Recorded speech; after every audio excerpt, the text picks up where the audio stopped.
सो हम स्टार्ट करते हैं पेज नंबर 313 से। लास्ट क्लास में डॉक्ट्रिन ऑफ कैवेटेम्प्टर कर रहे थे, उसमें शायद आई थिंक कुछ मिसकम्युनिकेशन हो गया है। एक बार कैवेटेम्प्टर दोबारा बताता हूँ। The caveat emptor is a Latin word which means let the buyer beware. The principle state that for the buyer to satisfy himself the goods are of the purchasing quality or not. Goods purchasing quality के हैं कि नहीं है, ये buyer का काम है। तो कैवेटेम्प्टर always plays in the favor of seller. ठीक है। So now what we have to learn over here is the principle was applied in the case Ward versus Hobbs, where certain picks were sold by the auction and no warranty was given by the seller in respect of the error. कुछ pics बेचे गए और उसके साथ कोई भी guarantee warranty नहीं दी गई कि हमारी कोई जिम्मेदारी नहीं है।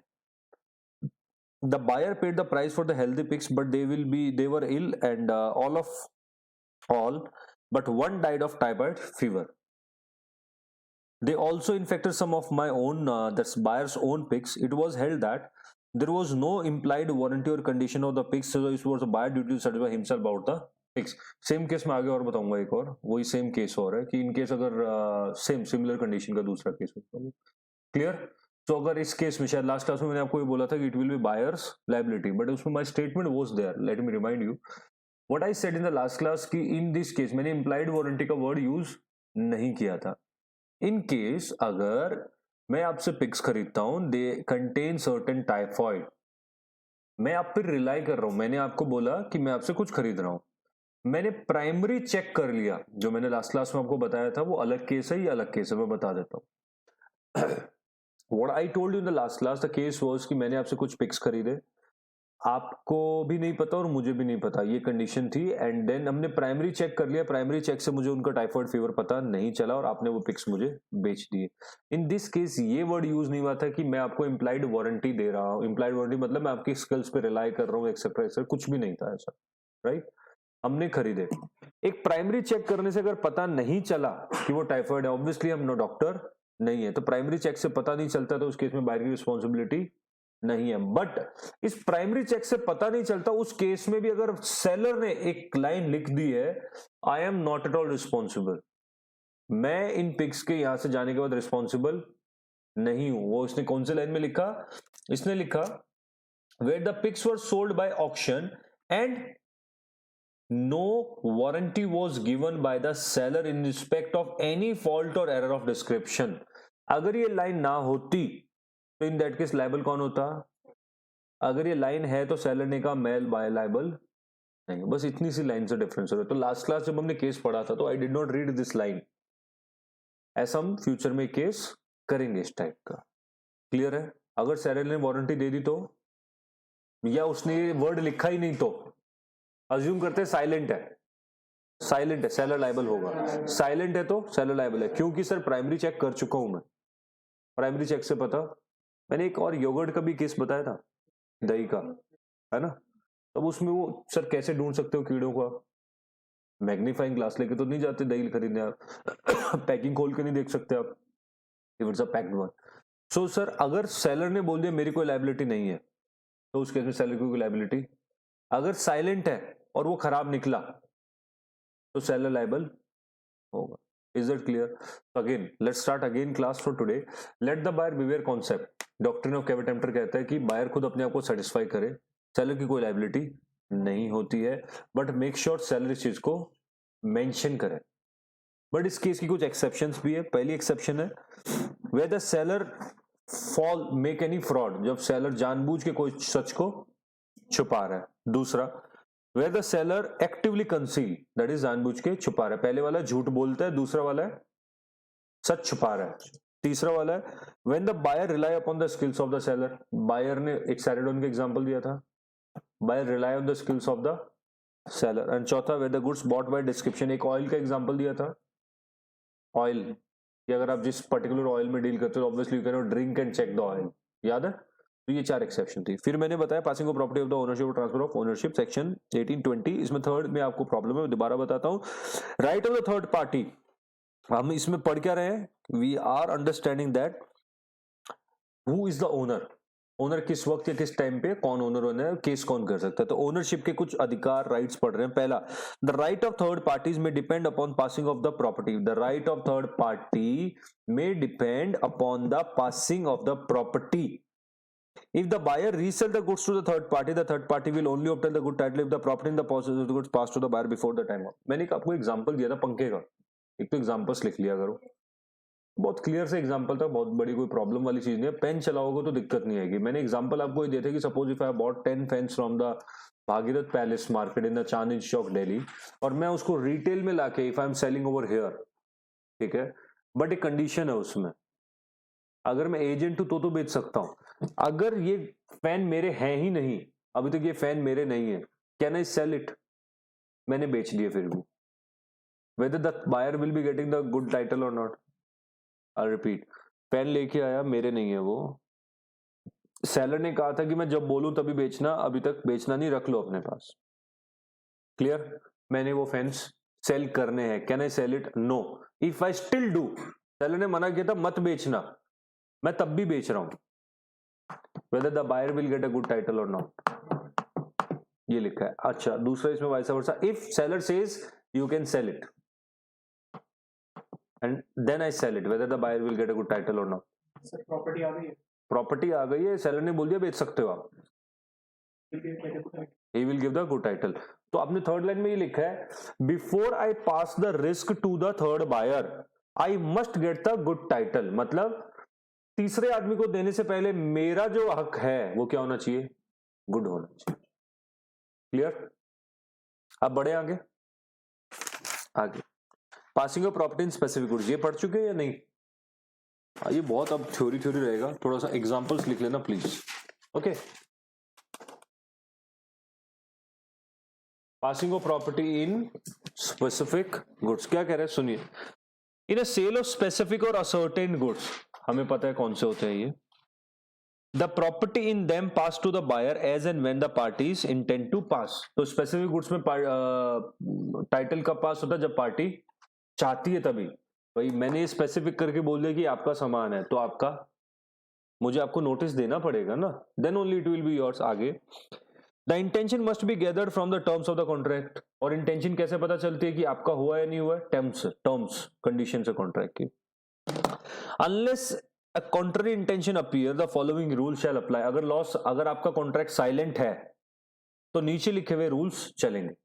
पहला, where there is an unconditional contract for sale of specific goods। फिर से, where there is unconditional contract, मतलब कॉन्ट्रैक्ट में कोई भी कंडीशन नहीं है, मतलब साइलेंट है। for sale of specific goods in a deliverable state, बड़े कंडीशन यहां पर हिडन है क्या? That must be in the deliverable state, और डिलीवरेबल स्टेट में होंगे तो बहुत simple, the specific goods in deliverable state to be transferred. तो उनकी ओनरशिप कब ट्रांसफर होगी? जब वो स्पेसिफिक गुड्स डिलीवरेबल स्टेट में हम ला देंगे। बहुत ही सिंपल है, स्पेसिफिक गुड्स डिलीवरेबल स्टेट में जब मिल जाएंगे तो उनकी प्रॉपर्टी ट्रांसफर हो जाएगी। तो now my question is, property transfer कब होगी स्पेसिफिक गुड्स डिलीवरेबल स्टेट में? नोटिस देने के बाद। अरे बहुत simple, specific goods deliverable state में ले आओगे तो प्रॉपर्टी ट्रांसफर हो जाएगी। My question, specific goods deliverable state में आने पर प्रॉपर्टी ट्रांसफर होती है, तो उनमें कब ट्रांसफर होगी? ऑब्वियसली से स्पेसिफिक गुड्स को डिलीवरेबल स्टेट में ले आओगे तो ओनरशिप ट्रांसफर। मैंने कॉन्ट्रैक्ट में लिखा आपसे कि दीज दो specific goods when you will make them, Colgate पता है? हाँ, कोलगेट मेरे पास बहुत सारा पड़ा है, मेरी फैक्ट्री है कोलगेट की। अगर आपने कहा कि मुझे वेदर जैसे लीटर और आई डोंट नो किस में आता है ये, वट एवर, अज्यूम करते हैं लीटर में है, लीटर या ग्राम्स में, I want 10 kg of Colgate. तो मैंने कहा पेमेंट करो, पेमेंट कर दी आपने, मैंने कहा वहां पड़ा है ड्रम में, ब्रश डालो और करो।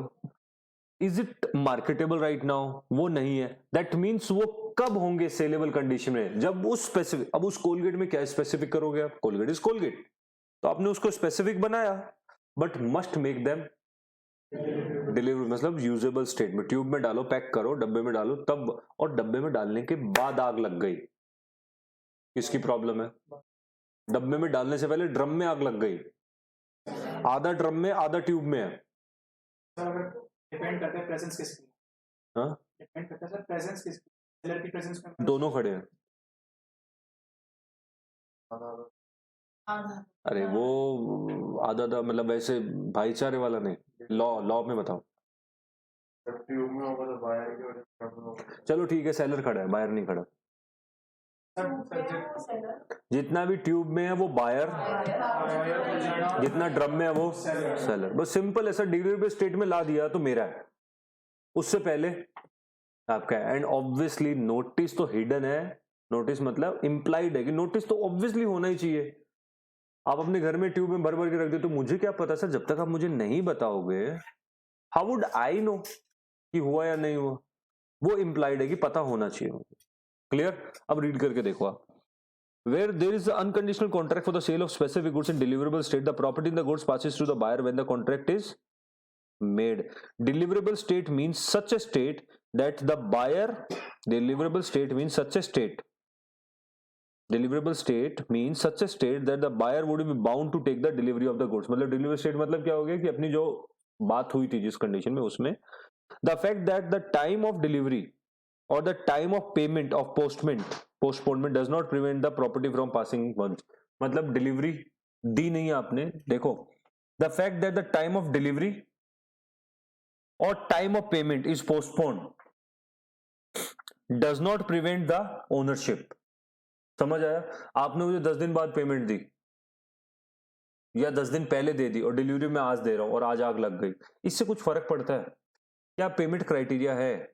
Are criteria is law mentioned over है। लॉ में मेंशन क्या किया? Whenever they will be the specific goods, whenever they will be the deliverable state, उनकी प्रॉपर्टी ऑटोमेटिक ट्रांसफर हो जाएगी और तभी ट्रांसफर हो जाएगी। Clear? Second example, where there is a contract for sale of specific goods not in deliverable state.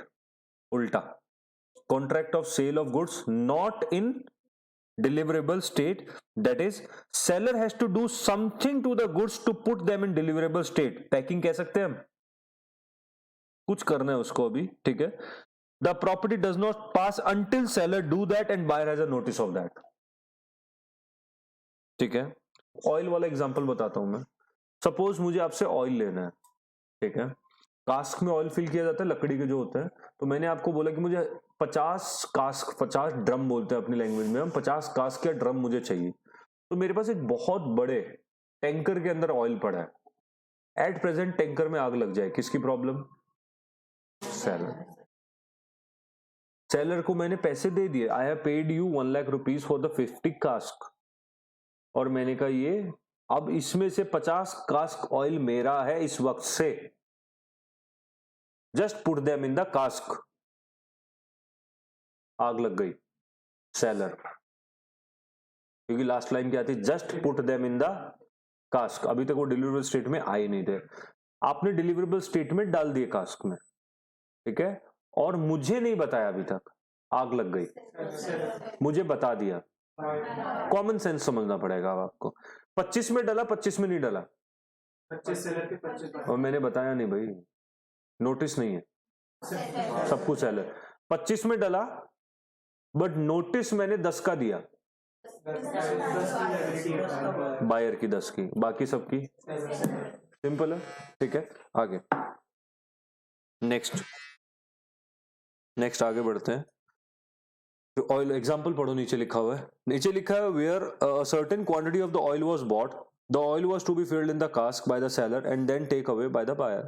Some casks were filled in the presence of the buyer, but before the remainder could be filled a fire broke out and the entire quantity of the oil was destroyed. Entire मतलब cask वाले भी और बिना cask वाले भी। Held the buyer must bear the loss of the oil which was put into cask, that is put into, हम sir आप कहोगे नोटिस का तो बताया ही नहीं, वो खुद के सामने था ना, he was there only, and the seller must bear the loss of the remainder. कोई सवाल? Next, where there is a sale of specific goods in the deliverable state but the seller is bound to wait, measure or test to do something. Simple, where there is a sale of specific goods की cell हो रही है, deliverable state में होने, but उससे पहले seller को wait करना है, उनका तोलना है, तो सर प्रॉपर्टी पास कब होगी? जब सेलर उनको तोल देगा। Simple, clear. वो एक एग्जांपल देता, heap of rice, 50 KG rice है, उसमें से 5 किलो मुझे चाहिए। वो राइस है तो डिलीवरेबल स्टेट में ही है, अभी स्पेसिफिक भी है, but what only thing has to be done is now उसमें से 5 केजी अलग निकालो। आपने अलग नहीं निकाले अभी तक, पूरे जल गए। सेलर आपने 5 अलग निकाल दिए, 45 में आग लग गई। हाँ, तो बायर तो अपना 5 किलो लेके जाएगा, उसको मत। अच्छा, ये जो 5 किलो है खाली इसमें आग लग गई,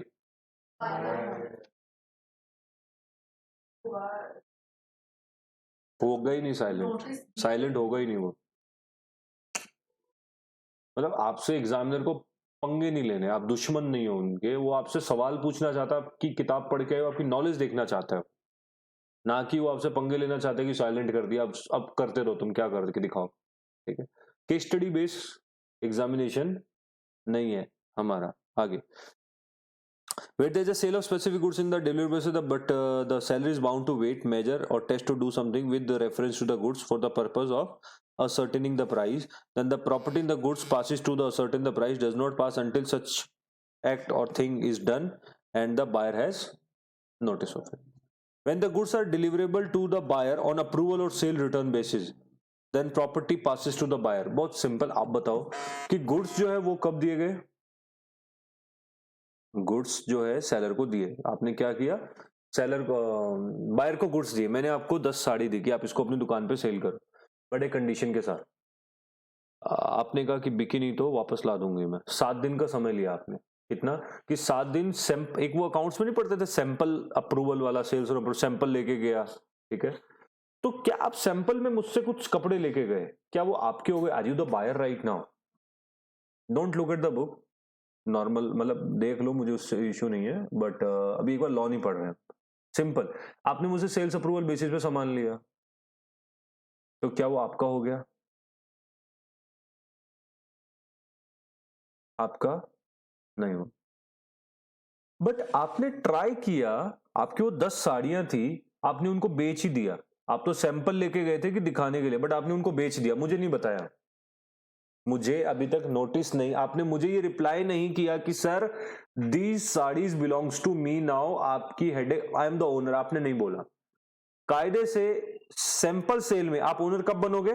जब आप मुझे रिप्लाई करोगे कि sir I am the owner, मतलब ये sample is no more, sample ये मेरा ही है, मैं पैसे भिजवा दूंगा, तभी होता है। Is that clear? तो सेल हो ही गई है नॉर्मल। बट सवाल उठता है कि ये सैंपल में साड़ी लेके गए, बट इन्होंने आगे सेल कर दी या करनी चाहिए, क्या ये ओनर की ड्यूटीज परफॉर्म कर रहे हैं इनडायरेक्टली?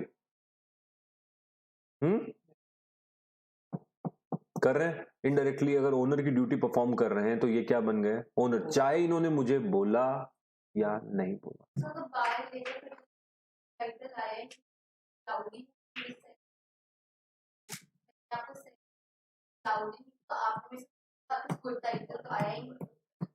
एट प्रेजेंट डैमेजेस की बात हो रही है, गुड टाइटल लास्ट वाले में था, गुड टाइटल लास्ट वाले में था, मतलब वो शायद बेचने के बाद मुझे बोले कि भाई मैं बेच रहा हूं या बेच रही हूं। गुड टाइटल डेफिनेटली उस वक्त तक नहीं जाएगा जब तक मैं ओके नहीं करूंगा, मेरी है ना वो चीज, तो अभी तो मैंने सैंपल दिया आपको, सर्टेनली गुड टाइटल नहीं जाएगा, but obviously I will say yes you can sell it, I will say yes, and the moment I से ओके फाइन, तो ये क्या बन गया? अच्छा, क्या मेरे पास डिस्क्रिप्शन है इस केस में कि मैं वापस ले सकूं? ना। सैंपल के केस में क्या मैं वापस मंगवा सकता हूं माल? नहीं। ये वापस दे सकते हैं माल को। Sales on approval basis word क्या होता है? सेल करेंगे, आपसे पूछ लेंगे, यही होता है सेल्स ऑन अप्रूवल। तो इस केस में इन्होंने मुझसे बिना पूछे सेल कर दी। तो बच्चे का एक सवाल है कि सर ऑब्वियसली अगर ये साड़ी ये खरीद रहे हैं तो क्या इनको गुड टाइटल मिलेगा? एज पर लास्ट प्रोविजन इनको good title, because real owner से अप्रूवल अभी तक, साड़ी की जगह फ्रिज ले लो, एसी ले लो, गोल्ड डायमंड कुछ बड़ी चीज ले लो चाहे आप, राइट। बट ऑब्वियसली मैं हाँ कर दूंगा कि बेच देना, बट सवाल एट प्रेजेंट ये नहीं, सवाल क्या है अभी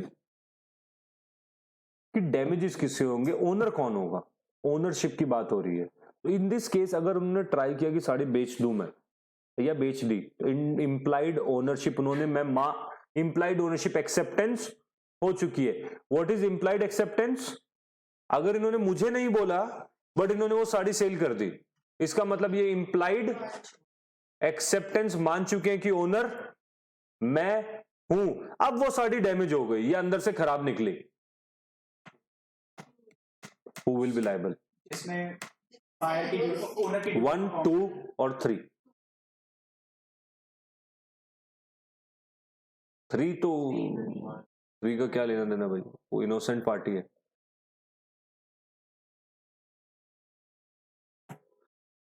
हाँ 2, आंसर इज 2। आई थिंक जिनको नहीं आया फिर से समझो आप। सपोज मेरी साड़ियां थी, मैंने इनको बोला सेल्स ऑन अप्रूवल बेसिस पे ले जाइए, इन्होंने ट्राई किया और इन्होंने वो साड़ी को इसको बेच दिया, और इन्होंने मुझे नहीं बोला कि मैं साड़ी को एक्सेप्ट करती हूं। सेल्स ऑन अप्रूवल, इन्होंने अप्रूवल दिया नहीं था, और जब तक ये अप्रूव नहीं करेंगे तब तक मैं अपनी बुक्स में सेल ऑन अप्रूवल वर्ड को काट नहीं सकता। इन्होंने अप्रूवल मुझे दिया नहीं है, बट इन्होंने अगर उसको बेच दी मुझसे बिना बोले, तो इंप्लाइड है कि इन्होंने उसकी ओनरशिप एक्सेप्ट कर ली। बस इतनी सी चीज समझनी है। क्लियर? तो whether the fellow will get a good title, हाँ उसको गुड टाइटल मिलेगा। जो आपका सवाल था उसको मैं कैंसिल करता हूं अब वापस, वो क्वेश्चन बनेगा नहीं यहां पर, क्योंकि सेल्स अप्रूवल बेसिस में उनके पास अधिकार है बेचने का मुझसे बिना पूछे। ठीक है, अब नाउ रीड द बुक एक बार। When the goods are delivered to the buyer on the approval or on sales return basis or other similar terms, property therein passes to the buyer. Property किसकी होती है? Buyer. कब? When he signifies the approval. Obviously sir, ये तो बहुत ही बचपन से ही पता है हमें भाई। सेल्स ऑन अप्रूवल लिख गया आप, या सेल्स ऑन रिटर्न बेसिस समझते हो क्या हुआ? बिक गया तो ठीक है, नहीं तो वापस कर दूंगी मैं, राइट? और इन्होंने मुझे बोल दिया कि सर हाँ मेरी चीज है ये, ऑब्वियसली बात है वो आपकी चीज हो गई। सवाल कब उठा? If he does not signifies approval or acceptance but retain the goods without giving the notice of rejection। 7 दिन का टाइम लेके गए थे, पढ़ते थे ना ये, 7 दिन का टाइम लेके गए थे, 7 दिन में इन्होंने मुझे रिटर्न नहीं किया, 8वें दिन क्या मान लूंगा मैं? सेल हो गई। फिर से बताऊं, याद दिलाऊं, 11th था 12th? 11th में आता था, क्या था आपका कि आप मुझसे, शायद ये साड़ियों के क्वेश्चन होते थे उस टाइम पे आपके, साड़ियां या गुड्स जो भी था, कि सर आप मुझसे ये सवाल 10 साड़ी लेके गए, सेल्स ऑन रिटर्न बेसिस पे, बिक गई तो ठीक है, नहीं तो सर मैं आपको वापस लाके दे दूंगी। क्लियर? तो इस केस में ओनर कब कब बनेंगे? पहला बहुत सिंपल, इन्होंने बोल दिया मैं ओनर हूं, सर ये सेल्स ऑन रिटर्न जो थी मैं रिटर्न नहीं करूंगी, बहुत सिंपल। दूसरा, मैंने इनको बोला था 7 दिन के अंदर अंदर अगर देनी हो तो दे देना, अदरवाइज मैं 8वें दिन नहीं लूंगा। आज दिन हो गए 10, तो क्या माने हैं इन्होंने एक्सेप्टेंस? 7 दिन में नहीं दिया, अब ये 10वें दिन मुझे देने आएंगे तो I am not bound to accept, आप ओनर हो। 2 बात। तीसरा, 7 दिन के अंदर अंदर भी आपका रिटर्न करने का हक था, बट उस दौरान भी आपने इसको बेच दिया, इंप्लाइड ओनर बन गए आप। ठीक है, तो देखो A, if time has been fixed for return of the goods on the expiration of such time, मतलब 7 का 10 दिन। और दूसरा, if no time has been fixed then the expiration of reasonable time, 7, 8, 10 दिन। और तीसरा एक पॉइंट मैंने आपको एक्स्ट्रा बता दिया ओनरशिप का, इंप्लाइड वाला। कोई सवाल है यहां तक तो बताओ।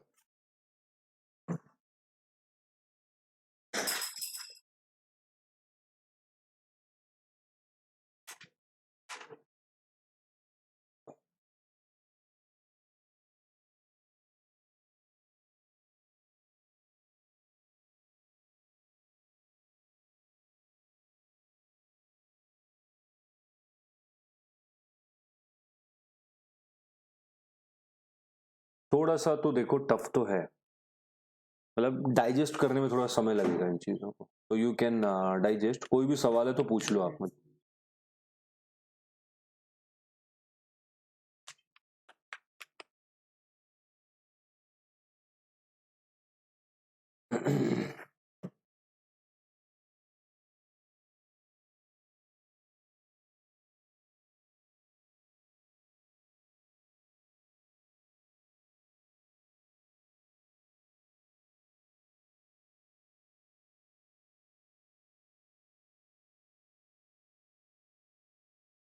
कोई सवाल बड़े आगे, जल्दी जल्दी, क्विक। ठीक है, रिवाइज करवाऊं, ये समझ आ गया सारा? चलो आगे बढ़ते हैं। अगला ओनरशिप इन, एक बार पढ़ लो, चाहे 2 मिनट लगा लो आप, थोड़ा सा टफ है ना, एक बार जरा रिपीट कर लो एक बार जल्दी से। Give 2 minutes to yourself and take out doubts. ये अगर समझ आएगा तो आगे वाला बहुत बस रीड करना है, जल्दी से रीड करो।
हाँ, कोई प्रॉब्लम इसमें?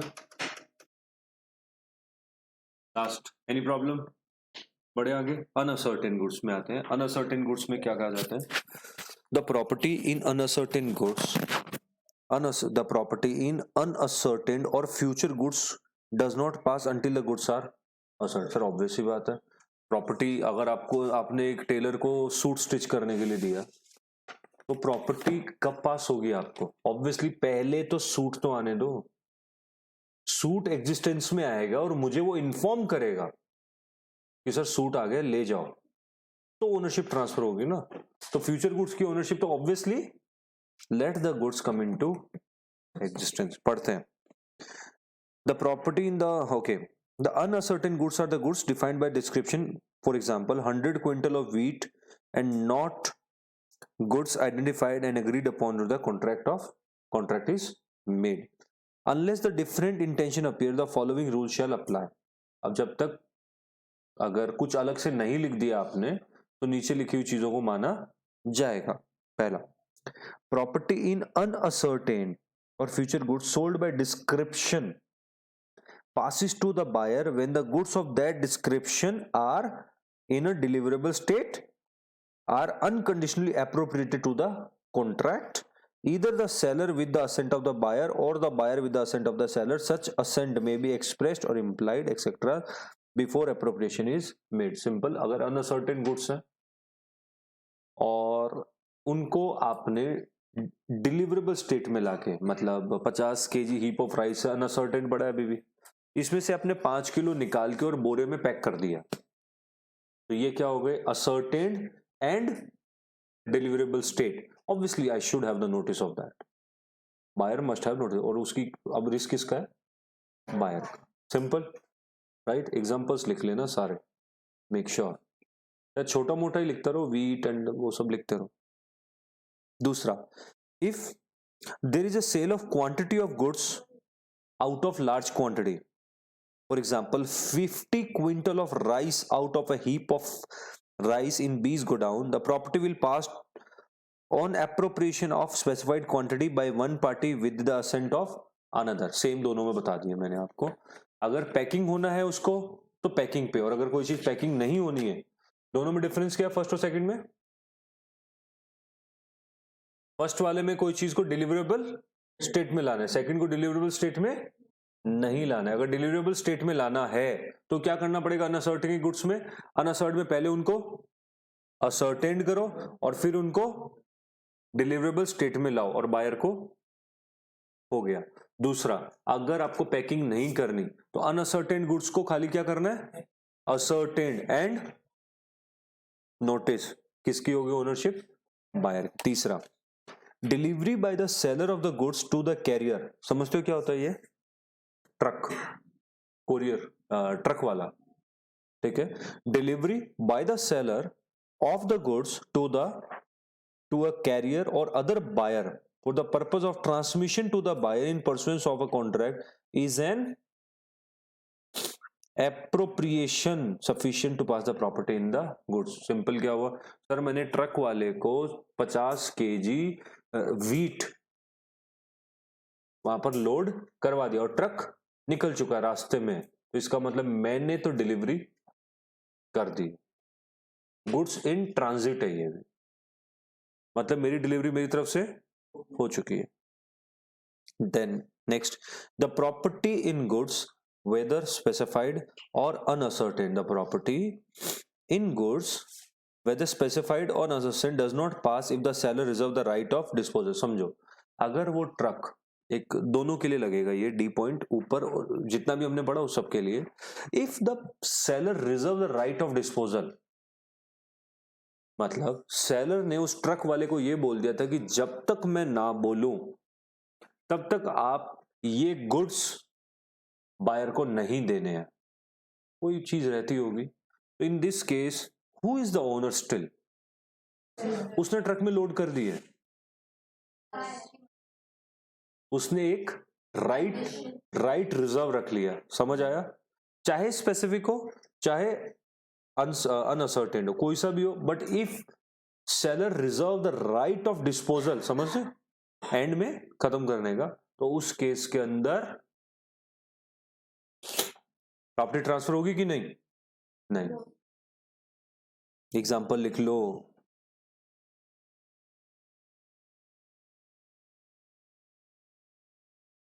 सर कई बार तो एक्सप्रेस रिजर्व होता है, एक्सप्रेस रिजर्व तो मतलब बोल ही दिया उसने ट्रक वाले को कि मैं जब तक ना बोलूं तब तक नहीं देना।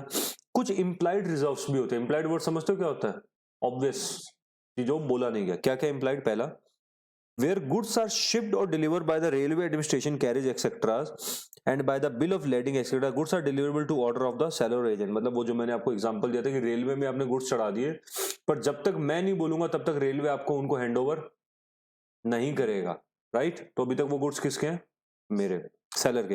Where the seller sends the bill of exchange, हाँ ये ध्यान से समझो, इस पे एक क्वेश्चन आया था, ये वाला ओनली वन क्वेश्चन जो एग्जाम में आया इनमें से, where the seller sends the bill of exchange for the price of the goods to the buyer for his acceptance together with bill of lading, the property in the goods does not pass to the buyer unless he accept the bill of exchange। समझ आया?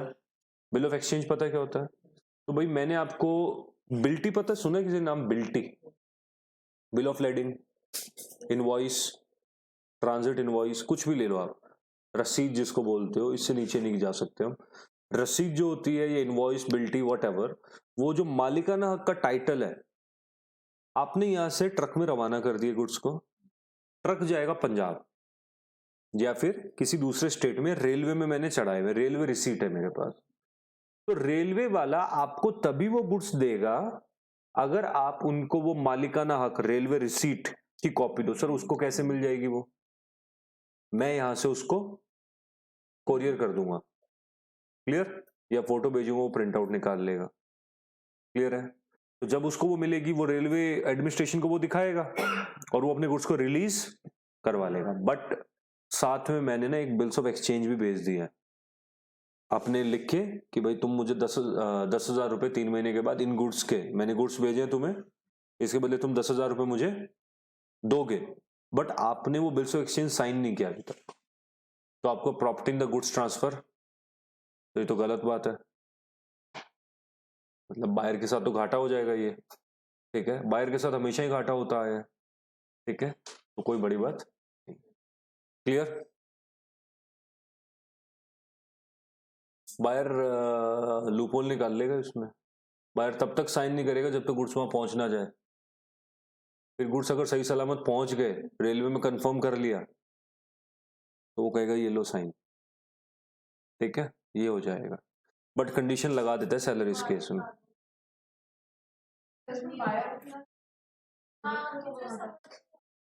नहीं, seller के साथ घाटा ना, seller के साथ loss हो जाएगा ना, क्योंकि बायर क्या करेगा?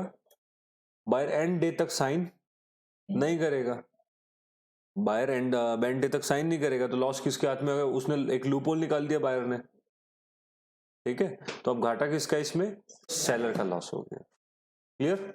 अभी हो गया क्लियर? आगे।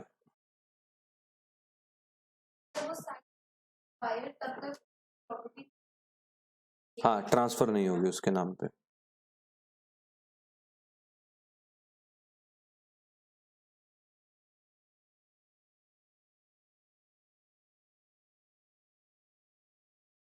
ठीक है, बढ़े आगे। आगे पासिंग ऑफ रिस्क, ये अब यहां से थोड़ा इंपॉर्टेंट है, let's watch theory. Passing of risk कहता है general rule that goods remain at the seller's risk until ownership is transfer to the buyer. General rule क्या कहता है? Goods remains at the risk of seller until the ownership is transferred, but इसकी कुछ exceptions होती है, मैं बताता हूं आपको क्या है। After the ownership has pass to the buyer the goods are at the risk of the buyer. A buy goods of B and property has passed from B to A। ये A B करते करते थोड़ा confuse हो जाओगे। Suppose इन्होंने मुझसे कुछ goods खरीदे, इन्होंने मुझसे कुछ गुड्स खरीदे और मैंने इनको बेच दिए और मैंने इनको ओनरशिप भी दे दी। रिस्क किसका है? बायर का, अगर ओनरशिप दिए तो, ठीक है। But the goods remain, but goods वो मेरे पास ही पड़े, मैंने जस्ट इनको स्लिप बना के दे दी कि गुड्स जो है आप ले जाना, आप ही के। इन्होंने कहा मैं कल आके ले जाऊंगा। पता ही ये बात अभी तक, ओनरशिप इनके नाम पे है, चाहे गुड्स कहीं भी पड़े हो कोई फर्क, पैसे दिया नहीं दिया कोई दिक्कत। वेदर डिलीवरी और money is a criteria to decide the ownership और नॉट, नेवर। क्लियर? मेरे वेयर हाउस पे पड़े गुड्स अभी भी और प्राइस भी अनपेड है अभी भी, पैसा भी नहीं दिया आपने। पर सर रियल लाइफ में तो लड़ लेंगे हम, नहीं देते पैसे, जो करना कर, पर अभी हम थोड़ा रियल लाइफ से अलग है। Before delivery B's warehouse burnt, मेरा वेयर हाउस में आग लग गई फॉर नो फॉल्ट, और मेरी कोई गलती नहीं है। Goods are destroyed. अब सवाल उठता है घाटा किसका हुआ है? उसने पैसे नहीं दिए मुझे, और जले हुए माल के पैसे देने पड़ेंगे इन्हें, देने पड़ेंगे। फिर से बताऊं एक बार, आया समझ? I can repeat once more. आ गया? सुनो ध्यान से। सपोज आपने मुझसे कुछ माल खरीदा, आपने मुझसे 100 यूनिट्स खरीदी इसकी, और आपने मुझे कहा कि ये लो इनवॉइस, मैंने इनवॉइस बना दी, मैंने कहा कि पैसे आप भिजवा देना 2 महीने या 1 महीना, जब भी देना हो दे देना आप मुझे पैसे। हमने डील कर ली, मैंने कहा गुड्स लेके चले जाओ, आपने कहा कि आप अपने गोडाउन पे रखो, कल सुबह आके ले जाऊंगा मैं। ओनरशिप किसकी हो चुकी है इनकी? आपकी। गोडाउन में आग लग गई, रिस्क किसका है? बायर का। डू यू हैव टू पे मी स्टिल फॉर दैट? तो देना पड़ेगा कि नहीं पड़ेगा, बस यही समझा, देना पड़ेगा। बट इसकी कुछ एक्सेप्शंस भी हैं। बट द पार्टीज में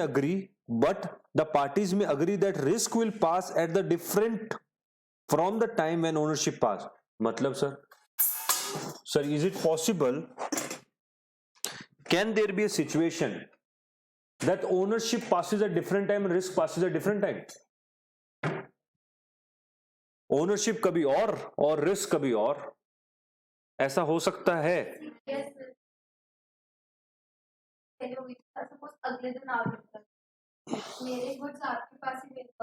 ओनरशिप मैंने आप, बस रिस्क ट्रांसफर हो गया, ओनरशिप रिस्क फॉलोज द, गया जैसे ही साइन हुए ना दोनों के, रिस्क गया आपके पास, मेरा नहीं है, ठीक है। तो जनरल रूल क्या कहता है? रिस्क फॉलोज द ओनरशिप, जिसकी ओनरशिप, जनरल रूल यही है। बट हाँ, कुछ केसेस ऐसे जिसमें ये बोला जाता है कि रिस्क और ओनरशिप को डिफरेंट टाइम पे ट्रांसफर कर दो आप। ओनरशिप अभी दे रहा हूं, रिस्क 2 दिन बाद, या रिस्क अभी दे रहा हूं, ओनरशिप 2 दिन बाद। तो नीचे केस में हुआ है, मैं बताता हूं आपको। ऑक्शन पता है क्या होता है? ऑक्शन, नीलामी। उस केस में सोच के देखो आप, गुड्स ऑक्शनर के पास किसके रिस्क पे पड़े हैं? क्या ऑक्शनर गुड्स को बेच सकता है? बेचता ही है, ओनर तो है इसका मतलब वो, बट खराब हो गए तो क्या वो पे करेगा? समझो फिर से, गुड्स ऑक्शनर बेच सकता है, अरे हाँ हाँ, ये तो कोई सवाल ही नहीं उठता, बेच सकता है, नीलाम करने वाला बेचता है। अच्छा, इसका मतलब वो ओनर है, उस पर्टिकुलर टाइम के लिए ओनर वो है। बट अगर उस वक्त, अरे नहीं मैडम, वो सेफ कस्टडी वाला, आप रिक्शे वाला गुड्स बेच सकता है आपके? बैंक वाले आपके सामान लॉकर से सोना चांदी निकाल के बेच दें? वो बेलमेंट नहीं है, ठीक है। अभी सुनो फिर से, तो ऑक्शनर बेच सकता है गुड्स या नहीं बेच सकता? क्या बेलर बेच सकता है? बेलर बेली का ऐसा कुछ नहीं है, उसको साइड रखो एक बार। हाँ फिर से, ऑक्शनर बेच सकता है, इसका मतलब वो पर्टिकुलर टाइम के लिए ओनर, फुल स्टॉप। बट क्या उस वक्त बारिश आ जाए, कोई भी आग लग जाए, क्या ऑक्शनर भरेगा पैसे? तो इसका मतलब ओनर और रिस्क को अलग अलग हम कर सकते हैं कुछ केसेस में। कैसे, मैं बताता हूँ। एक कॉफी की ऑक्शन हो रही थी, बारिश आ गई, ठीक है, और वो कॉफी बन गई, कोल्ड कॉफी, ठीक है। तो उस केस में किसकी प्रॉब्लम है? ठीक है, कॉफी बोर्ड की, मतलब जिस जो ओनर था उसकी थी, ऑक्शनर की?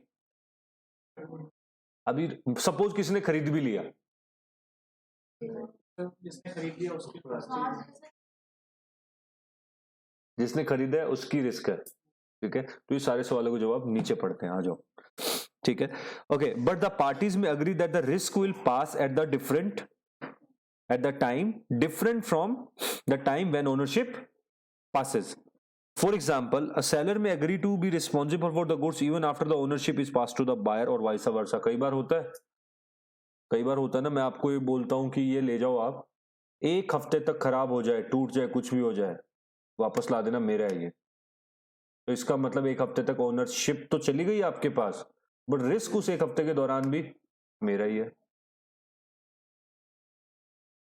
है कि नहीं? तो खुद ही हमने अगर कॉन्ट्रैक्ट में लिख दिया, एक तो ये तरीका है, जब मैंने खुद ही रिटर्न में दे दिया कि आप ही ओनर हो बट रिस्क एक हफ्ते तक मेरा है, आप चिंता मत करो। तो इस केस में जब मैं खुद ही कह रहा हूं आ बैल मुझे मार, जब मैं खुद कह रहा हूं रिस्क मेरा, ओनर आप, तो ऑब्वियसली होगा ये। एक तो ये केस है। दूसरा, आगे पढ़ो। एक in Consolidated Coffee Limited versus Coffee Board, ये केस था कंसोलिडेटेड कॉफी लिमिटेड, कंपनी का नाम, वर्सेस कॉफी बोर्ड, ठीक है, जो उनकी एसोसिएशन थी। जैसे अपने यहाँ बिजनेस, ये आपकी ट्रेड एसोसिएशंस होती है ना, वैसे 1980 का केस था। क्या केस था? One of the term adopted by the coffee board for auction of the coffee, auction समझते हो, नीलामी। One of the term adopted by the coffee board for the auction of the coffee was the property in the coffee knock down to the bidder. Knock down पता क्या होता है? Hammer, falling of hammer. Knock down to the bidder would not pass until he pays the full amount. अच्छा, ऐसा क्या होता है sir? वो करते नहीं है 10,001, 10,002, 10,003, ऐसे करते हैं। वो पिक्चर में आप देख रहे हो, पीछे से एकदम आता है एक आदमी, 40 करोड़, ऐसे कोई नहीं आ सकता, थप्पड़ मार के उसको बाहर निकाल देंगे। ऑप्शन के लिए पहले रजिस्ट्रेशन चाहिए, ऐसे कोई एरा गैरा उठ के नहीं आ सकता है, ठीक है। वो कि पीछे से एक आदमी आ रहा है ऐसा 40 करोड़, ठीक है, ऐसे नहीं होता है। ऑप्शन के रजिस्ट्रेशन होते हैं, हर आदमी का आई कार्ड जाता है, कुछ पैसे जमा करवाने पड़ते हैं पहले आपको वहां पर, ऐसे नहीं बैठ सकते हो वहां पर, ठीक है। प्रॉपर तरीके से होती है कॉफी, ये ऑक्शन जो होती है। अब इसमें क्या था, इसमें बोर्ड, कॉफी बोर्ड जो ऑक्शन करने वाला था, उन्होंने कंडीशन रखी कि भाई जो भी खरीदेगा नॉकडाउन बिडर पे, उस आदमी की कॉफी तो हो जाएगी, बट कंडीशनल है। ओनरशिप तो उसकी हो गई है कॉफी की, बट मतलब रिस्क तो उसका हो गया उसी वक्त, बट ओनरशिप उसको तब मिलेगी जब वो पूरी पेमेंट कर देगा। अगर 40 करोड़ की, तो आप तो बोलते हो ना 40 करोड़, जेब में तो 40 करोड़ लेके नहीं घूम रहे हो आप, आपने शायद 4 करोड़ जमा करवा रखे होंगे वहां पर। सर बचा हुआ 36 करोड़, 36 करोड़ देना ना आपको अभी, जो वो जब वो दोगे ना आप, तो आप कॉफी को ले जाओ, यही होना चाहिए। What about during this period? इस दौरान ओनर कौन है? 40 करोड़ वाला नहीं है क्या? ओनर तो वो फॉलिंग ऑफ हैमर पे बन चुका है, कंडीशनल ओनर है कि तुम ले, ना ना ना, ओनर तो तुम बन चुके हो, तुम लेके तब जाओगे। आपने एक दुकान से ये जैकेट खरीदा, ये जैकेट था 4,000 रुपए का, आपने उसको बोला 500 रुपए जमा रखो, तो आपको दे देगा वो जैकेट। सिंपल, अपनी लाइफ का एग्जांपल उठाओ ना, क्यों दूर जा रहे हो कि सर 4,000 का जैकेट है, आपने कहा कि ये लो 400 रुपए में दे रही हूं, 3600 रुपये देने बाकी, दे देगा जैकेट? नहीं देगा ना।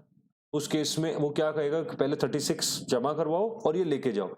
उन्होंने भी कोई नई बात नहीं बोली, उन्होंने इतनी बात बोली, बट उन्होंने एक साथ में एक बात बोल दी, तो ये जैकेट है ना हमारे पास पड़ा है, आपकी रिस्क पे पड़ा है, अगर ये क्योंकि खराब हुआ, रिस्क किसकी है? आपकी, जल्द से जल्द ले आओ पैसे। सर वहां पर चौकीदार थोड़ी बिठा के रखे, आप तो 10 दिन नहीं लाओगे, 2 महीने नहीं लाओगे, 4 महीने नहीं लाओगे, और 5 महीने बाद आके कहोगे ये लो 36 करोड़ लाओ, अब कॉफी लेके आओ। कॉफी तो खराब होगी ना, आप प्रिजर्वेशंस में डालो उसको। सिंपल, क्लियर है? देखो अब, तो कॉफी बोर्ड ने क्या, one of the term adopted by the coffee board for auction of the coffee was the property in the coffee knock down to bidder would not pass, वो तब तक pass out नहीं होगी until the payment of price, मतलब जब तक वो पैसे पूरे ना दे, and in the meantime goods would remain with the seller but at the risk of buyer. भाई क्लियरली लिख ही दिया ना उसने तो।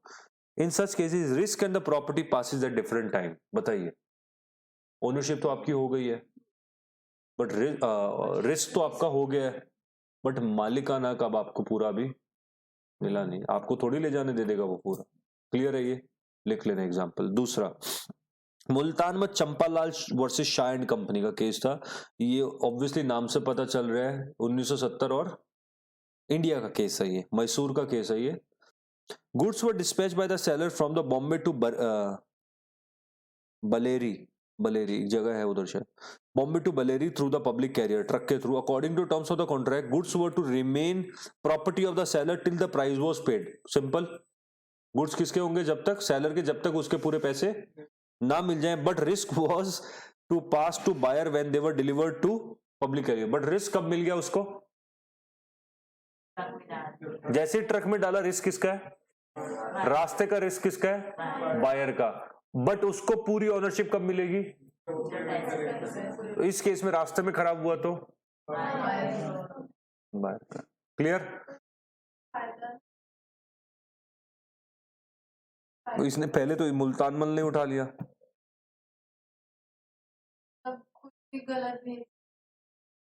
मैडम यही होता है लाइफ में, प्रैक्टिकल लाइफ में यही तो है। रास्ते का रिस्क कौन लेगा? ऑब्वियसली बायर का, आप मंगवा रहे हो सामान, आपका रिस्क, मेरा नहीं है। जब तक रास्ते का रिस्क किसका है? अमेज़न आपको देता है सामान चेक करने को? वो तो सर एक्सचेंज करके तो कंपनी देती है, बट क्या चेक करने देता है? वो कुरियर वाला कहता है टूट फूट है तो आपकी है, पैसे दो, नहीं लेना तो एज इट इज वापस दे दो। हाँ, अगर टूटा हुआ है तो वो दूसरी कंडीशन होती है कि अगर टूटा निकले तो कंपनी बदल के दे देगी आपको, बट फर्स्ट इंस्टेंस में क्या आपको एक्सेप्ट नहीं करना पड़ता टूटा हुआ भी? रिस्क किसका है? रास्ते का, बायर का है। फायदा नहीं उठाते हम। जोमेटो को देख लो, खा जाते हैं रास्ते में, रिस्क किसका है उस केस में? ठीक है, आगे चले। ओके, ट्रांसफर, ये थोड़ा सा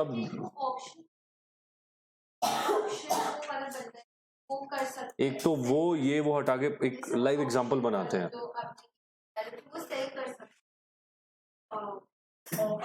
जो था वो अगर उस वक्त लेना देते और अभी किसी बोली नहीं लगी seller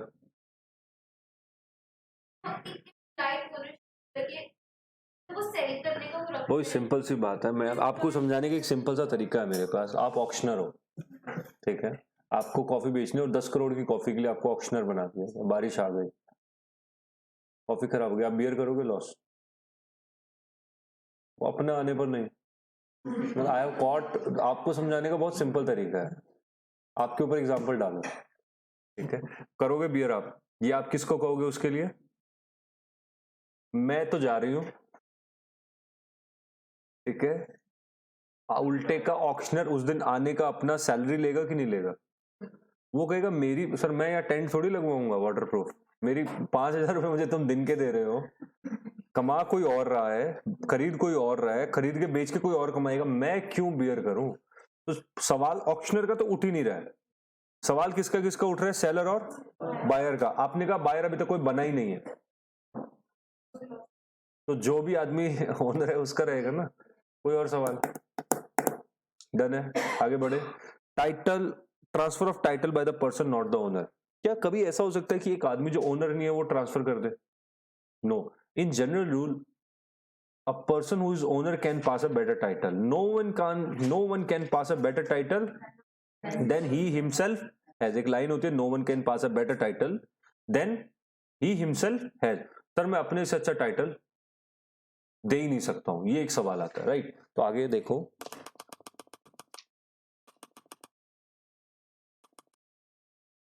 the general rule is that the owner is the only person who can pass the better title. Conversely, the sale of the article by the person who is not the owner has not authority to owner will not give the better title to the buyer. मतलब जो मालिक नहीं है वो better title नहीं दे सकता. The rule is expressed by the maxim nemo dat cured non habet. ये आप लर्न कर लेना, इसको हिंदी में लिखने को 1 नंबर में आता है, 2 नंबर में, मतलब नॉर्मल इंग्लिश में लिखने को 2 नंबर में आती है ये. आप इसको अपने दिमाग में रख लेना. 4-5 ऐसी मैक्सिम है आपको याद करनी पड़ेगी, 2 नंबर में आती है. नेमो डेट क्यूड नॉन हैबिट, ये इंग्लिश नहीं है तो ऐसा कुछ वो नहीं है, इंग्लिश नहीं है. क्या मतलब है इसका इंग्लिश में? इसको इंग्लिश में कहते हैं no one can pass a better title than he himself है. आज को क्वेश्चन में दिया जाएगा ये स्टेटमेंट और फिर कहेंगे कि इसको ट्रांसलेट इन इंग्लिश. 4 ऑप्शन आएंगे आपको इसमें से, जैसे कैवेटेम्प्टर, डॉक्ट्रिन ऑफ कैवेटेम्प्टर को इंग्लिश में ट्रांसलेट करो. अब वो नाम अच्छा लग रहा है, मैं कैवेटेम्प्टर, ठीक है, तो हमें वो याद रह गया let the buyer be aware. ये थोड़ा सा प्रोनाउंसिएशन इसकी मुश्किल है तो हमें अजीब लग रहा है. कैवेटेम्प्टर को इंग्लिश में ट्रांसलेट करने को बोल सकते हैं वो, वैसे ही इसको बोल सकते हैं. So no one can pass a better title than he himself has as applied to the sale of the goods. The rule means the seller of the goods cannot give the better title to the buyer than he himself has. मैं अपने से ज्यादा अच्छा title दे ही नहीं सकता किसी को. इसका एग्जांपल देता हूं मैं, पहले जल्दी से पूरा करते हैं. Thus even a bona fide buyer who buys stolen goods from the thief, चोर से जिसने गुड्स खरीदे, और from the transferee from such a thief cannot get a valid title to him since the thief has no title nor he could give the better. सुनो ध्यान से. अगर मैंने आपको एक घर लीज पे रहने को दिया, वैसे घर इमूवेबल प्रॉपर्टी इस एक्ट में नहीं आएगा, वैसे समझाने के लिए बता रहा हूं. If I give you a property, मैंने आपको एक प्रॉपर्टी दी लीज पे रहने के लिए, टेनेंट हो आप, I am the owner, can I sell that house? Being a owner मैं बेच सकता हूं ना. Being a tenant can you sell that house? Because क्या आपके और मेरे कॉन्ट्रैक्ट में सब लीज का ऑप्शन क्लॉज डला हुआ था, क्या आप उसको किसी और को टेनेंट रख सकते हो वहां पर? बट उस आदमी को प्रॉपर्टी, आपका टाइटल कितनी दूर तक का था? किराए तक का. आप जज से ज्यादा क्या कर सकते हो? किराए पे. क्या बेच सकते हो ना? आपने बेच दिया, क्या बायर को बेटर टाइटल मिलेगा फिर भी? क्यों? क्योंकि आपके खुद के पास जितना टाइटल आप उतना ही दे सकते हो, उससे ज्यादा टाइटल आप नहीं दे सकते. क्लियर? ये सबको पता है, बट इसके एक्सेप्शंस क्या है वो बताओ. एक्सेप्शन है, पहले इसके एग्जांपल देख लो. A hirer of the goods under the hire purchase agreement sell them to B, then B through the bona fide purchaser does not acquire the property in goods. At most he can acquire such an interest as the hire paid. मतलब अगर आप एक taxi किराए पे लेते हो, आप उसको बेच सकते हो. अब मैक्सिमम क्या कर सकते हो? उसको आगे किराए पे दे दीजिए, वो भी परमिशन है. तो एक होता है मेलाफाइड. मेलाफाइड का मतलब होता है गंदी इंटेंशन. बोनाफाइड को क्या हो गया? अच्छी, गुड, सच्चा. आपको एक सोने की रिंग मिली, आपने वो एक थर्ड पर्सन को बेच दिया, आपने चोरी नहीं की, आपको मिली और आपने उसको बेच दिया. क्या बायर को गुड टाइटल मिलेगा? ओनर से नहीं खरीदी उसने, उसको बस मिली थी, या चोर, तो गुड टाइटल नहीं मिला. नहीं समझ आया? आगे समझ. आगे exception to general rule. General rule क्या कहता है? No one can pass a better title than he himself. इसके एक्सेप्शंस क्या है? सुनो. पहला, सेल बाय मर्केंटाइल एजेंट. अब इसमें एग्जांपल्स ध्यान रखना. एक बात बताइए, I think you must all of you have been to mall. कोई ना कोई मॉल गए हो कभी, टॉप पे स्टॉप या सम मॉल्स जो ये होते हैं जितने भी, सिटी सेंटर एक्सेट्रा. तो वहां आपको क्या ओनर खड़ा होकर बेच रहा होता है? छोटू या सेल्स एग्जीक्यूटिव जिसको बोलते हो, तो सेल्स एग्जीक्यूटिव बेच रहा है, क्या वो सामान उसका है? फिर भी वो बेच रहा है ना, टाइटल बेटर मिल रहा है आपको, फिर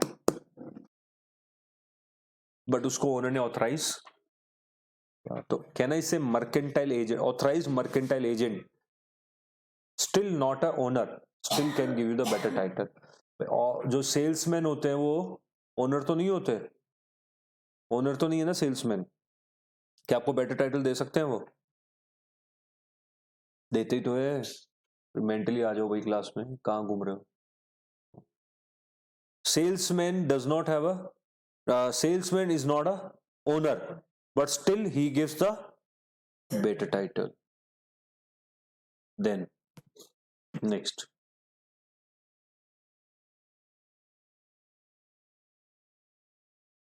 अगला सेल बाय को ओनर। अगर एक संपत्ति के हम दो जने मालिक हैं, मतलब इस एक्स प्रॉपर्टी के हम दोनों मालिक हैं, तो आप में हम दोनों में से कोई भी एक आदमी कोई भी बेच सकता है इसको। क्लियर? तीसरा, sale by the person in position under voidable contract. Voidable contract first class contract, I hope सबने लिए। वॉइडेबल कॉन्ट्रैक्ट पता नहीं क्या होता है? Where one person has the right to break the contract. एक आदमी का अधिकार है कि वो चाहे तो उसको, पढ़ा है ना सबने, वॉइडेबल स्कूटर का एग्जांपल शायद दिया होगा मैंने आपको। वहां जहां पर एक आदमी के पास अधिकार है कि वो चाहे तो कॉन्ट्रैक्ट को तोड़ सकता है और अपने पैसे वापस मांग सकता है, इतना तो पता है। आगे देखो क्या लिखा है, sale by the person under possession under voidable. तो आपने जो स्कूटर या बाइक खरीदी थी उसको आपको 4 किलोमीटर पर लीटर की माइलेज देती है, वो प्रॉमिस 75 की थी।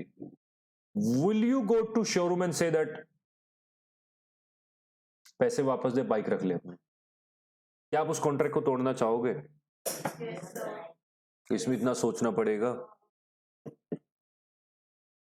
आप एक तो ना सपनों में खो जाते हो, ये आदत तो बार बार उठाना पड़ता है। मैं ये, मुझे लग रहा है फायर एक्सटिंग्विशर लगा दूं या बारिश वाले थोड़े थोड़े। ध्यान से सुन लो, अगर आपने एक बाइक खरीदी जिसको प्रॉमिस किया था आपको 75 किलोमीटर, 1 लीटर में 75 किलोमीटर चलेगी, चलती है 4 खाली, क्या करोगे? और तो इसमें कोई बहुत बड़ा लॉ तो यूज ही नहीं हुआ है, सिंपली एक, इन दिस केस ये आपका कॉन्ट्रैक्ट किस टाइप का हो गया? वॉइड। वापस कर रहे हो मतलब क्या कर रहे हो? तोड़ रहे हो ना आप। तो ये कौन सा है? वॉइडेबल, जो कि एक पार्टी के ऑप्शन पे टूट सकता है, वॉइडेबल हो गया।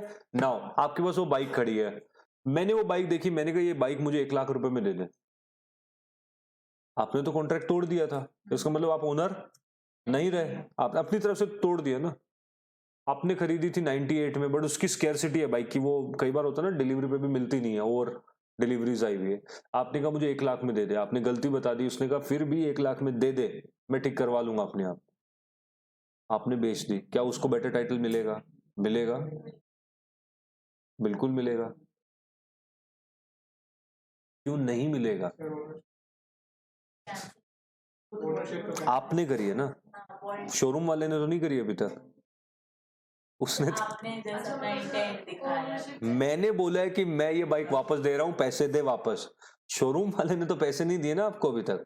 अगर वो पैसे दे देता, उसके बाद आप उसको बेचते कि हाँ ले जाए 1 लाख रुपए की, उसके पास आपके अधिकार कहां से सर? वो शोरूम वाले के पास होना। अभी तक आपके पैसे आपको वापस नहीं मिले। वॉइडेबल, अभी वॉइडेबल है मतलब मैंने बोला है I have shown my interest that I will break this contract, तो can I still sell it?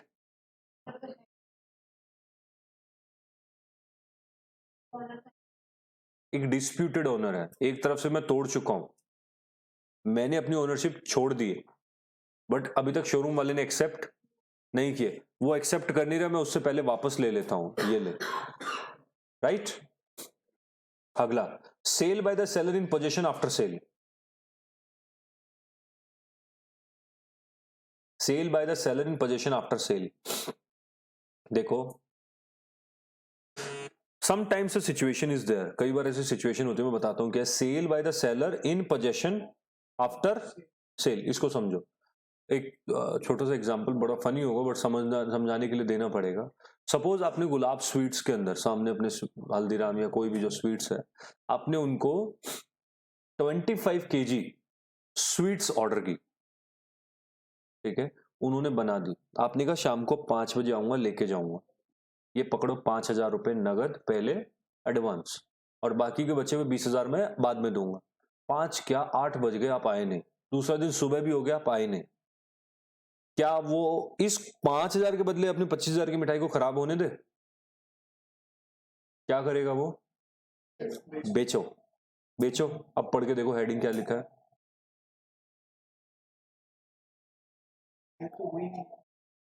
Cell तो हो गई, 5,000 रुपये दे दिए थे। Sale by the seller in possession, उसके पास है वो सामान अभी, आफ्टर सेल। एग्जाम्पल लिख लेना, बेस्ट एग्जाम्पल है इसका। एक जगह और सेम एग्जाम्पल चलेगा आगे। Sale by the buyer in possession,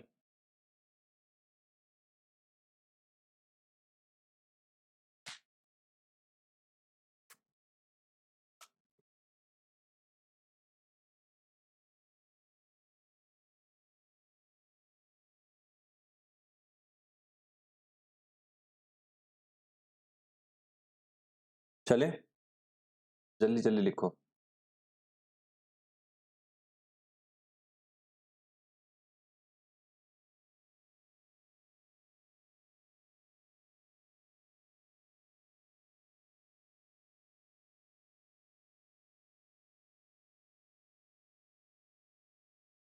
cell by the buyer,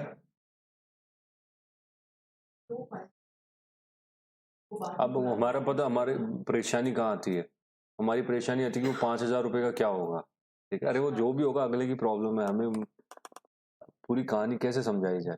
वो एक्चुअल कोई केस तो है नहीं सर, वो 5,000 रुपये के लिए लड़ेगा, अपने मम्मी पापा को लाएगा कि नहीं लाएगा, ब्रेकिंग न्यूज लगा दे कि 5,000 का क्या होगा। अब जो भी होगा वो कॉन्ट्रैक्ट है अगले का, देखा जाए वो कॉन्ट्रैक्ट एक्ट में आएंगे उसके लिए। मैंने एडवांस पैसा दिया हुआ था तो ऐसा कुछ सिचुएशन क्या मैं ले सकता हूँ नहीं ले सकता? अगर वो पढ़ाऊंगा तो 8 9 10 बज जाएंगे, हम यही बैठे रहेंगे। ठीक है, आप चीजें समझो, वो बेसिकली कोई एक्चुअल केस नहीं है, वो जस्ट समझाने के लिए एग्जाम्पल क्रिएट किया मैंने अभी, तो वो समझो। और बाकी टू आंसर योर क्वेश्चन, पक्का वो लेके जाएगा। अब आपको सवाल है क्यों लेके जाएगा, कैसे, वो अगले की प्रॉब्लम है, लड़ने देना उनके। ठीक है, आगे अगला है sale by the buyer in position. एक एग्जांपल देता हूँ फिर थ्योरी पढ़ेंगे। अभी थोड़ी देर पहले एक एग्जांपल दिया था मैंने, साड़ी वाला। Sale by the buyer in possession, ये समझो एक बार ध्यान से, इधर उसको ध्यान में रखना। If the person has bought और agreed to buy goods, if the person has bought और agreed to buy goods obtains with the seller's consent possession of the goods और ऑफ द डॉक्यूमेंट्स, में समझ कुछ नहीं आने वाला है, पढ़ लो खाली। Document of title to them, any sale by him or his mercantile agent or the buyer to the buyer will take in good faith without notice of the lien any claim of the original seller against the goods, will give the good title to the buyer in above any above cases is transferred by way of pledge pawn, it will be valid pledge। कुछ समझ आया? नहीं ना? अब सुन लो क्या है, आपको समझ के आना है, मैं बताता हूँ। सपोज वही भागीरथ पहले से हम पंखे लेके आए, ठीक है, I am the buyer but I am not the owner, I am the buyer but I am not the owner. ठीक है, क्या मैं वो पंखे बेच सकता हूँ आगे? अरे भाई मेरी शिवा मार्केट में एक शॉप है, I have a shop here in Pitampura. ठीक है, और मैं भागीरथ पहले से 10 पंखे लेके आया, पैसे नहीं दिए अभी तक, मैंने कहा बिक गए तो ठीक है, वापस दे दूंगा मैं, नहीं तो am I the owner right now? No, I am not the owner, नहीं हूं मैं, क्योंकि मैंने अभी तक पैसे भी नहीं दिए, पोजेशन ले लिए बस। बट अभी तक ये भी बोला हुआ है कि आप ही के पंखे कमीशन बेसिस पे बेच रहा हूं भाई मैं, कि आपने मुझे 1000 का दिया, मैं 1150 में वहां बेचूंगा, बिक गया तो 150 में से पर पंखे का 50 रुपए आपको और दे दूंगा, 100 रुपए मैं रखूंगा। Right, am I the owner? मैं बस एक कमीशन बेसिस पे बेच रहा हूं पंखा। ठीक है, sale by the buyer, but मैंने वो पंखे तो खरीद लिए आपसे। इन पोजेशन, मैं बायर हूं, सामान मेरे पोजेशन में है, but I am not the owner, मैं ओनर नहीं हूं। ओनर कब बनूंगा? जब रिस्क भी मेरे पास और वो पंखे खराब हो गए तो बीकानो, पता क्या है? या कोई भी किसी की भी फ्रेंचाइजी ले लिया आपने, माल किसका रखा हुआ है? हेड ऑफिस का माल। आग लग गई तो किसकी है? हेड ऑफिस की। उस वक्त ओनर भी कौन है? हेड ऑफिस है। बट माल अगर क्या am I the buyer of that? क्या हमारा कॉन्ट्रैक्ट बनता है कि इतना किलो माल आपके हम दुकान पे पहुंचा रहे हैं, I am still the buyer but not the owner. Buyer मैं ही हूं उसका, मैं आगे फर्दर उसको सेल कर सकता हूं कमीशन बेसिस पे। क्लियर? एक और, sale by the unpaid seller, उससे बीच में रह गया एक शायद एस्टोपल, होल्ड ऑन, एस्टोपल के लिए sale by the unpaid seller. गुलाब वाला एग्जांपल मैंने कहा था दोबारा आएगा, फिट हो रहा है? Sale by unpaid seller, clear? इसमें बस वो 5,000 रुपए हटा देना, 5,000 रुपए हटा देना, कुछ भी नहीं दिए, कुछ भी नहीं दिया तो सेल, आफ्टर सेल वर्ड हट गया। Cell by unpaid seller, gulab seller था और गुलाब एक अनपेड सेलर है, उसके पास वो 25 किलो मिठाई पड़ी है, क्या वापस मैं शाम को 5 बजे लेने नहीं आया, 6 बजे कोई और आ गया लेने, क्या वो बेच सकता है उनको? आपका 5 बजे का टाइम था, आपको देना चाहिए था। हाँ अब सवाल पूछो। बताइए नहीं ना, सेल बाय अनपेड, ऊपर आफ्टर सेल वर्ड कट गया। आज मेरे को समझ नहीं आ रहा, सो रहे हो आधे, क्या कर रहे हो? Sale by unpaid seller Hindi में क्या बोलेंगे? गुलाब वाला एक अनपेड सेलर है। फिर से बताता हूं एग्जांपल, सुन लो, सुनो, सेल बाय अनपेड सेलर सुनो।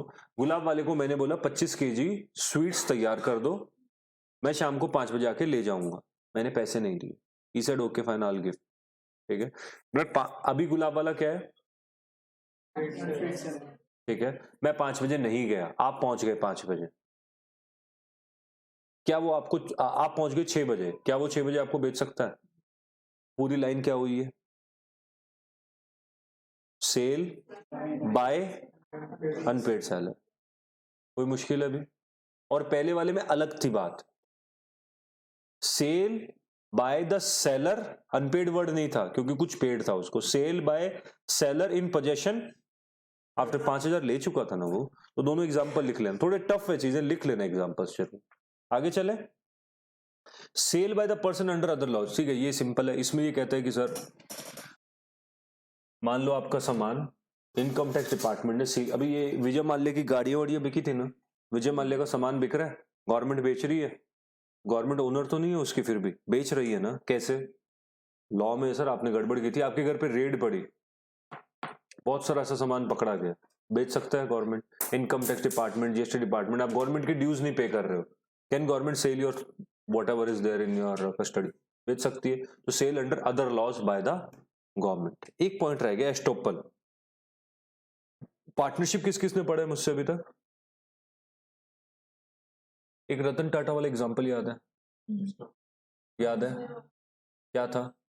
Real owner. कॉफी शॉप में बैठे रहते अब ये समझ में आया, रियल ओनर खड़ा है, आप लोगों को बाद में वापस समझाता हूं, आप लोग समझ लो जल्दी से। रियल ओनर खड़ा है, आई थिंक समझ आ गया, रियल ओनर खड़ा है और ये शो कर रहा है बायर को, रियल ओनर मैं हूं, ही इज शोइंग, जो कि एक ब्रोकर है, रियल ओनर नहीं है।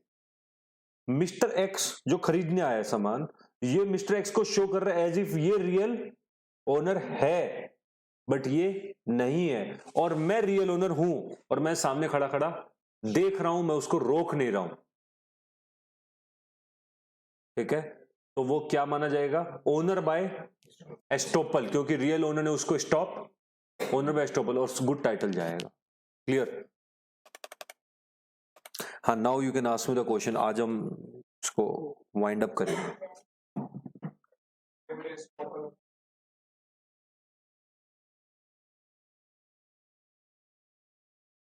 क्या बोला मैंने, रिपीट करो। अब मैंने क्या रिपीट करा था वो बताओ, बैठ जाओ, आपका काम है सुनो, सुनो। हाँ जी, any other question? When I am speaking you should concentrate and listen. Any other question? Thank you.